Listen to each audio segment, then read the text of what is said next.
ॐ अज्ञानतिमिरन्धस्य ज्ञानाञ्जनं शलाकया चक्षुरुन्मिलितां येन तस्मै श्रीगुरवे नमः।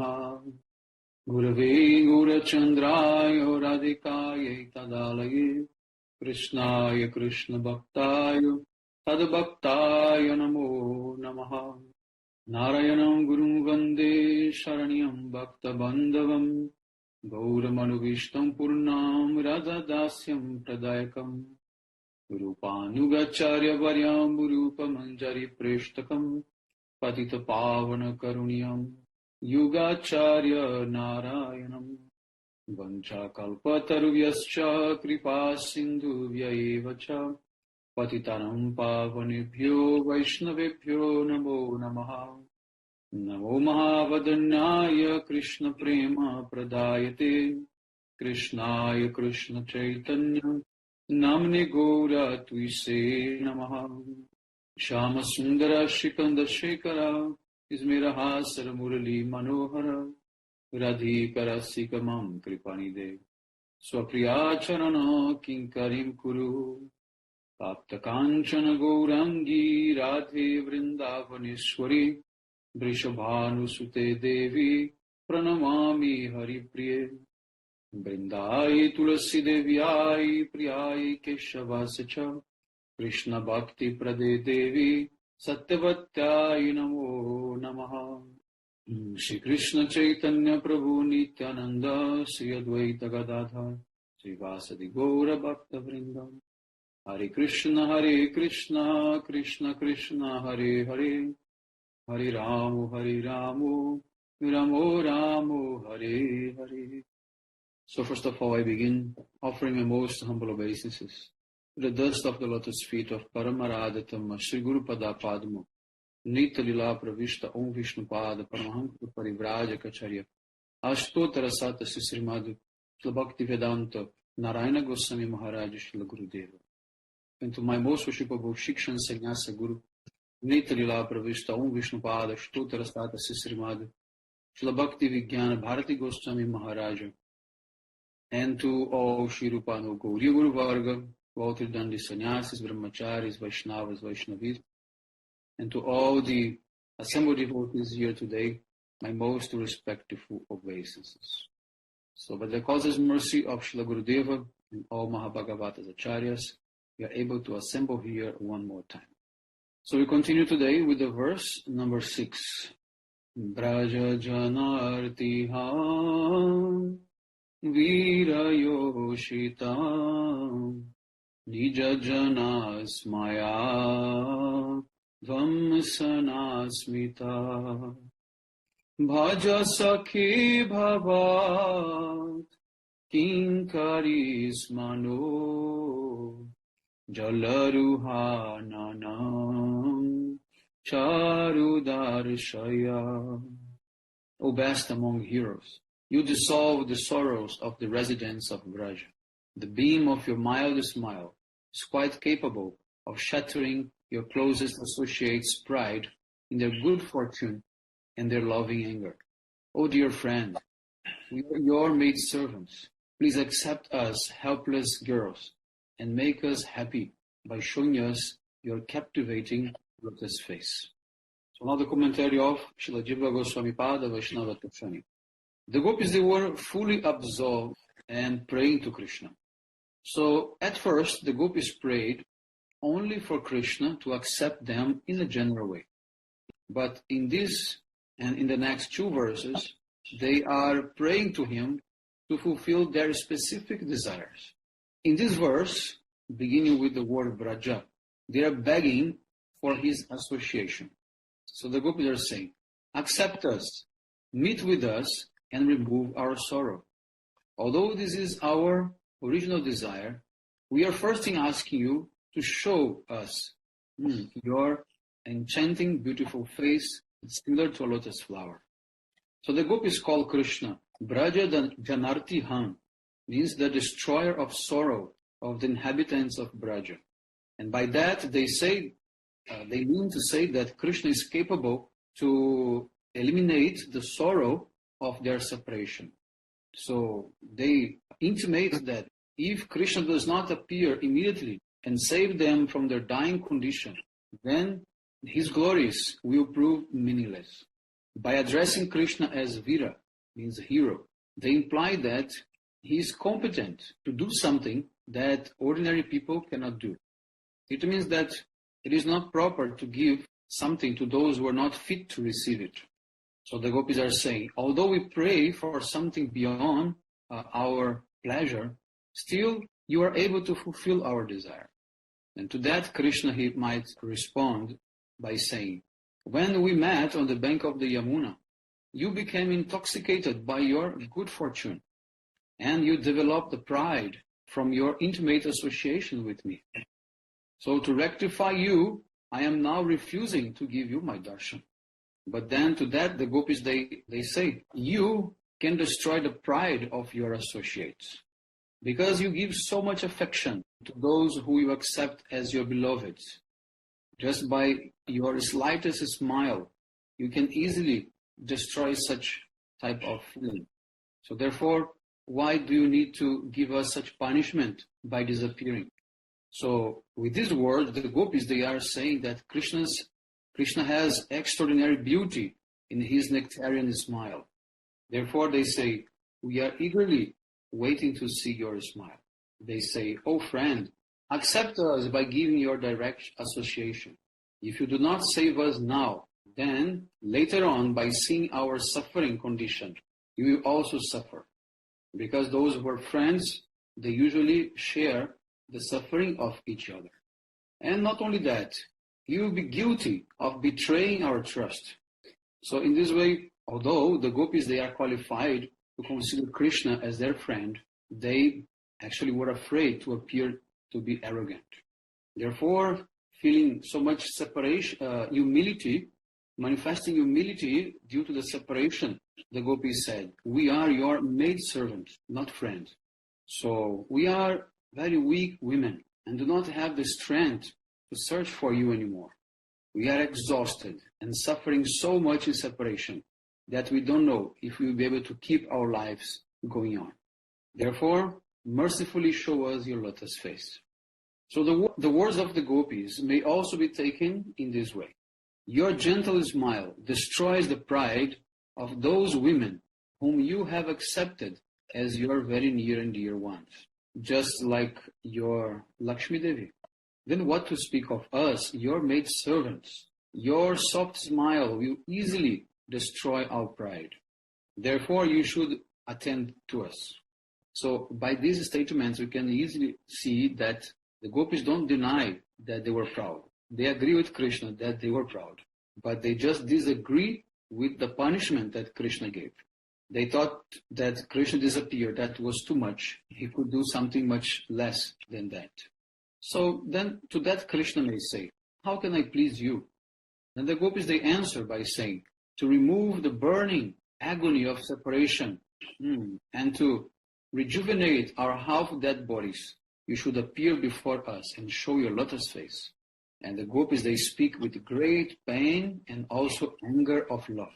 O you who destroy the misery of the Brajavasis, but are still capable of killing women. This is how you display your bravery and your heroism, and we are practically dead.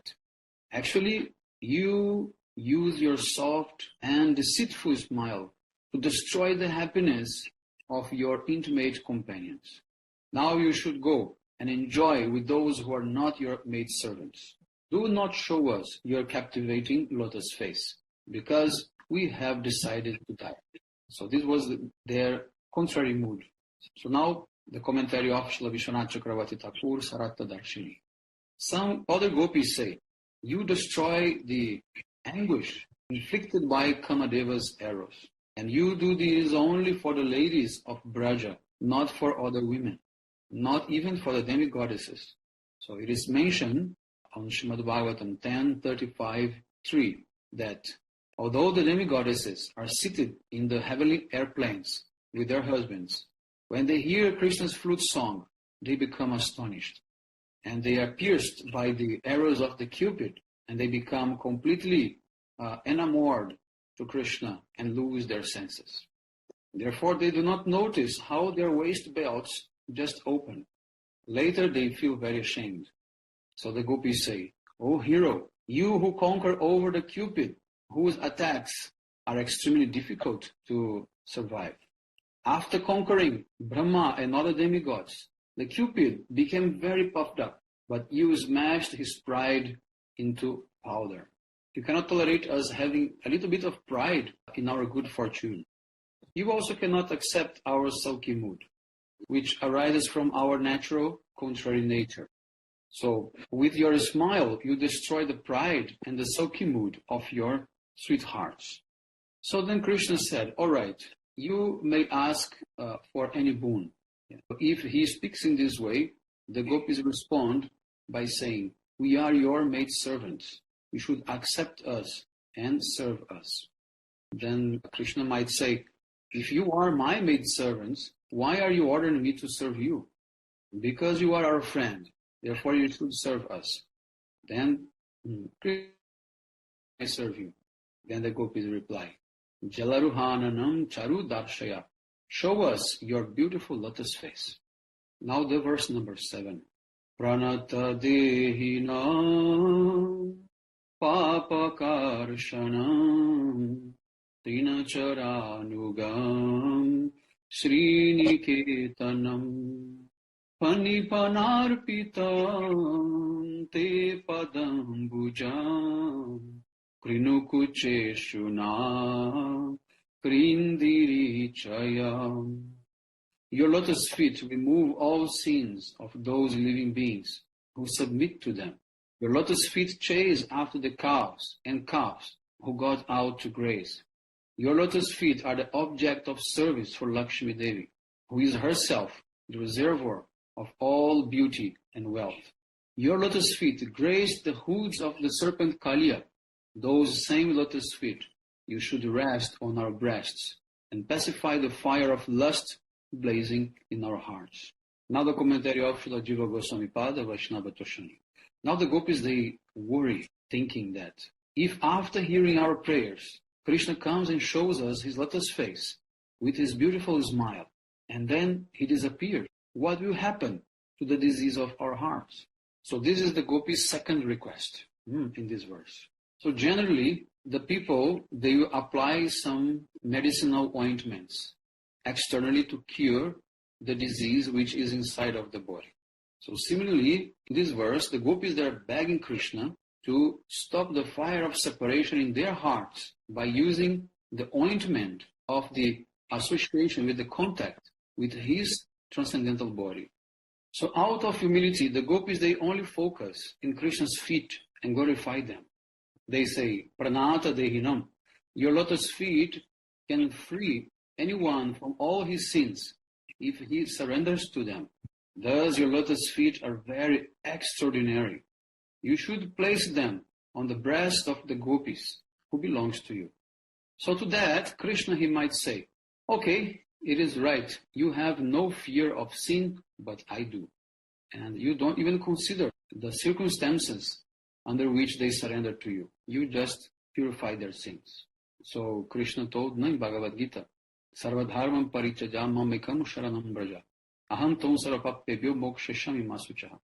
He said, Aham tvam sarvapapyebhyo mokshesham imasuchaha. I can free you from all your sins if you surrender to me. So you were able to eliminate all the sins of Nalakuvera and Manigriva, who have been turned into trees, and also the serpent Kaliya, who surrendered to you. So how can you be afraid of sins? Then to that Krishna said, due to madness and pride, you have committed an offense. Therefore, it is not proper for me to put my feet on your breasts. Reply by saying, may our offense be destroyed, just like Kaliya and others who surrender to you. But then Krishna says, how can I place my super soft lotus feet on your hard breasts? So then the gopis, they respond by, oh beloved, your feet follow behind the cows and other animals who walk in the forest in a very rough ground. So you are stepping on the sharp rocks, pebbles and thorns. So How can you compare that with our breasts? Then Krishna, he might say, it is inappropriate for me to associate with you because you are ignorant girls. Then the gopis say, you go behind the cows who are also very ignorant. And Krishna says, but in what way are the cows stupid? Then the gopis say, the cows are so brainless that they prefer to eat grass instead of sugar candy or other nice sweets. We are not more foolish than them. Therefore, if you can follow behind the cows, you can certainly show us mercy, the same mercy that you have for the cows. Then Krishna is asking. Then the gopis reply, your lotus feet are the abode of all great treasure of beauty. They possess unparalleled splendor, and they are the best of all ornaments. Therefore, by placing your lotus feet on our breasts, then that will be the best of ornaments for our breasts. Then Krishna, he confesses by saying, due to my very coward nature, I am afraid of your husbands. Then the gopis reply, if you can put your feet on the hoods of the Kaliya serpent and dance there and remove the poisons of his anarthas, how can you be called a coward? If your feet could clear away the poison of Kaliya, then certainly they are able to extinguish the suffering of our poisonous heart. Then Krishna is asking, okay, do you want me to place my feet on your breasts to free you from all the sins from your previous births? Then the gopis say, no, we want you to take away this kama from our hearts, and we want to hold your lotus feet to our breasts to pacify our lust. This is the only purpose. Oh, dear most beloved, you are our life and soul. Therefore, to avoid giving any pain to your lotus feet, we will place them on our breasts with very much care, because our hearts are burning with the disease of the heart. So in this way, the gopis say, if you place your hands at least on one head, then all the rest of us will be included automatically. But in this verse, the gopis are using in the plural, they say breasts, not only one breast, but the breast of all of them. Before, when they were in the mood of humility, they said that Krishna, just by touching the head of one, it will be sufficient as if touching all of their heads. But here, seems that they are very greedy and they want him to satisfy each and everyone's desire by personal contact. Now the commentary of Srila Vishwanath Chakravarti Thakur, Saratha Darshini. So, some gopis, they propose, O Krishna, place your lotus feet on our breasts. And then to explain why they want him to do this, they say, to eliminate our disease, the flames of kama in our heart. So the gopis, they have one type of love called samartarati. There are three kinds of love. One is sadharanirati, samanjasarati, and samartarati. Example of sadharanirati is kubja, because she has some desires to enjoy herself by meeting with Krishna. Then samanjasarati is the love of the queens of Dwarka, because they follow the principles of religious conduct and the regulative principles of marriage. And this type of behavior, it limits the love.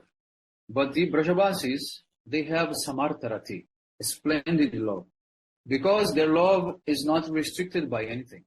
So the love of the gopis is this one, samartarati, which is not restricted by any type of obstacle. Therefore, their love is capable of controlling Krishna. They never think about relieving their own sorrows, or they are worried for their personal happiness. Their only thought is to give Krishna pleasure with their bodies, words, and minds.